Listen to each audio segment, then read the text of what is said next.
ছোটবেলায় আমি খুব স্বার্থপর ছিলাম, সবকিছুতে নিজের সুবিধা আর লাভটা খুব বুঝে নেবার চেষ্টা করতাম। আমার এই দোষের জন্য আস্তে আস্তে আমার বন্ধু সংখ্যা কমতে শুরু করলো। শেষে এমন অবস্থা হলো যে আমার কোনো বন্ধুই রইল না। কিন্তু সেই ছোট বয়সে আমি এর জন্য কখনোই নিজেকে দায়ী করতাম না, উল্টো ভাবতাম আমার বন্ধুরাই আসলে হিংসুটে। আমি মনে মনে ভাবতাম ওরা আমার ভালো দেখতে পারে না। আমার বাবা সবই লক্ষ্য করতেন কিন্তু মুখে কখনোই কিছু বলতেন না আমাকে। একদিন রাতে বাড়ি ফিরে দেখি বাবা আমার জন্য খাবার টেবিলে অপেক্ষা করছে। টেবিলে রাখা আছে দুটো বাটিতে রান্না করা নুডলস, একটা বাটিতে সেদ্ধ নুডলসের উপর রাখা খোসা ছাড়ানো সেদ্ধ ডিম, অন্য বাটিতে আছে শুধু নুডলস। বাবা আমাকে যে কোনো একটা বাটি বেছে নিতে বললেন। স্বাভাবিকভাবে আমি ডিম সহ নুডলসের বাটিটাই উঠিয়ে নিলাম। খাওয়া শুরু করার পর দেখা গেল বাবার বাটিতে নুডলসের নিচে আসলে লুকিয়ে রাখা আছে দুটো ডিম। আমার এত দুঃখ লাগছিল তখন, কেন যে তাড়াহুড়ো করে বাঁচতে গেলাম। বাবা আমাকে দেখছিলেন আর হাসছিলেন। খাবারের পর মৃদু হেসে বললেন, মনে রেখো তোমার চোখ যা দেখে সেটা সবসময় সত্যি নাও হতে পারে। শুধু চোখে দেখে মানুষ বা অন্য কাউকে বিচার করে সিদ্ধান্ত নাও, তাহলে ঠকে যাওয়ার সম্ভাবনাটাই বেশি থাকে। পরদিন বাবা আবার খাবার টেবিলে নুডলস ভর্তি দুটো বাটি রেখে আমাকে খেতে ডাকলেন। আগের দিনের মতো এবারও একটাতে ডিম ছিল আর একটাতে ডিম ছিল না। আমাকে আবারও বাবা বললেন যে কোনো একটা বাটি বেছে নিতে। আমি আগের অভিজ্ঞতা থেকে জেনেছি চোখে যা দেখে তা সত্যি নাও হতে পারে। আমি ডিম ছাড়া বাটিটাই এবার বেছে নিলাম, কিন্তু খেতে গিয়ে দেখলাম ভেতরে কোনো ডিমই ছিল না। বাবা এবারও আমার দিকে তাকিয়ে হাসলেন, বললেন, অভিজ্ঞতা সবসময় সঠিক পথ দেখায় না, জীবন বড় বিচিত্র। জীবনে চলার পথে বহুবার আমাদের মরীচিকার সামনে পড়তে হয়, এর থেকে মুক্তি অনেকটাই অসম্ভব। জীবন যেটা তোমাকে দিয়েছে সেটা মেনে নিলে কষ্ট কম পাবে। তোমার অভিজ্ঞতা বুদ্ধিমত্তা তুমি অবশ্যই কাজে লাগাবে, কিন্তু শেষ কথা জীবনই বলবে তোমাকে। তৃতীয় দিনে আবারও একই ঘটনা ঘটলো আমার সাথে। আগের দিনের মতো এবারও একটা বাটিতে ডিম আছে আর একটাতে নেই। তবে একটা ব্যাপার একটু অন্যরকম হলো। এবার আমি বাবাকে বললাম, আগে তুমি নাও তারপর আমি, কারণ তুমি বাড়ির সবার চেয়ে বড়। এই সংসার তোমার রোজগারে চলে, তোমার অধিকার সবার আগে। আমার কথাগুলো শুনে বাবার মুখে উজ্জ্বল হাসি ফুটে উঠলো। মুখে অবশ্য কিছু বললেন না। যদি খাওয়া শুরু করার পর আমি দেখলাম আমার নুডলসের বাটিতে নুডলসের নিচে রয়েছে দুটো ডিম। খাবার পর বাবা আমাকে কাছে ডাকলেন, সস্নেহে আমার হাত ধরে বললেন, মনে রেখো কৃতজ্ঞতা এবং ঋণ স্বীকার করা মানুষের শ্রেষ্ঠ ধর্ম। তুমি জীবনে যদি অন্যের জন্য ভাবো, অন্যকে দাও, জীবনও তোমার কথা ভাববে, তোমাকে আরো বহুগুণ ফিরিয়ে দেবে তার থেকে। বাবার এই তিনটি উপদেশ আমি আজীবন মনে রেখেছি এবং মেনে চলেছি। কি আশ্চর্য,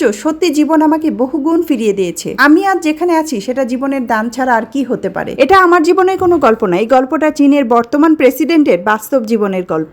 আসলে জীবন কখনো সহজ হয় না, তবে এর অভিজ্ঞতাগুলো আমাদের আরো বেশি শক্ত করে, আরো বেশি সচেতন করে তোলে। আসলে জীবন প্রতিদিনই নতুন কিছু শিক্ষা দেয় আমাদেরকে। যাই হোক, এরই মধ্যে বিকেল গড়িয়ে সন্ধে হয়ে গেছে। সন্ধ্যাবেলা এমনিতেই আমার খুব বেশি ক্ষুধা লাগে। সামনে ঈদের ছুটিতে অনেকদিনই বাসায় থাকবো না, তাই অল্প একটু পাস্তা ছিল, একটু নুডলসও ছিল, ওটাই এখন সন্ধ্যের নাস্তায় ঝটপট বানিয়ে নিচ্ছি। ইদানিং আমার কেন জানি নুডলস পাস্তা একদমই খেতে মন চায় না, আবার খাবার নষ্ট করাও যাবে না, তাই বানিয়ে নিচ্ছি। দেখা যাবে বানানো থাকলে ঠিকই খাওয়া হয়ে যাবে। নুডলসে আমার সবজি খুবই পছন্দ, কিন্তু আজ তেমন কোনো সবজি ছিল না। একটু চিকেন আর সয়া সস আর টমেটো সস দিয়ে খুব শর্টকাটই রান্না করে ফেললাম নুডলসটা। তো কয়েকদিন ধরে প্রচন্ড বৃষ্টি হচ্ছিল, তো সন্ধ্যার পরে একটু বের হয়েছিলাম, তো এই দেখুন রাস্তার অবস্থা। তো যাই হোক, আজকের ভিডিওটা এই পর্যন্তই। এতক্ষণ সাথে থেকে পুরো ভিডিওটা দেখার জন্য সবাইকে ধন্যবাদ। কথা হবে নতুন কোনো ভিডিওতে, সে পর্যন্ত ভালো থাকবেন সবাই। আল্লাহ হাফেজ।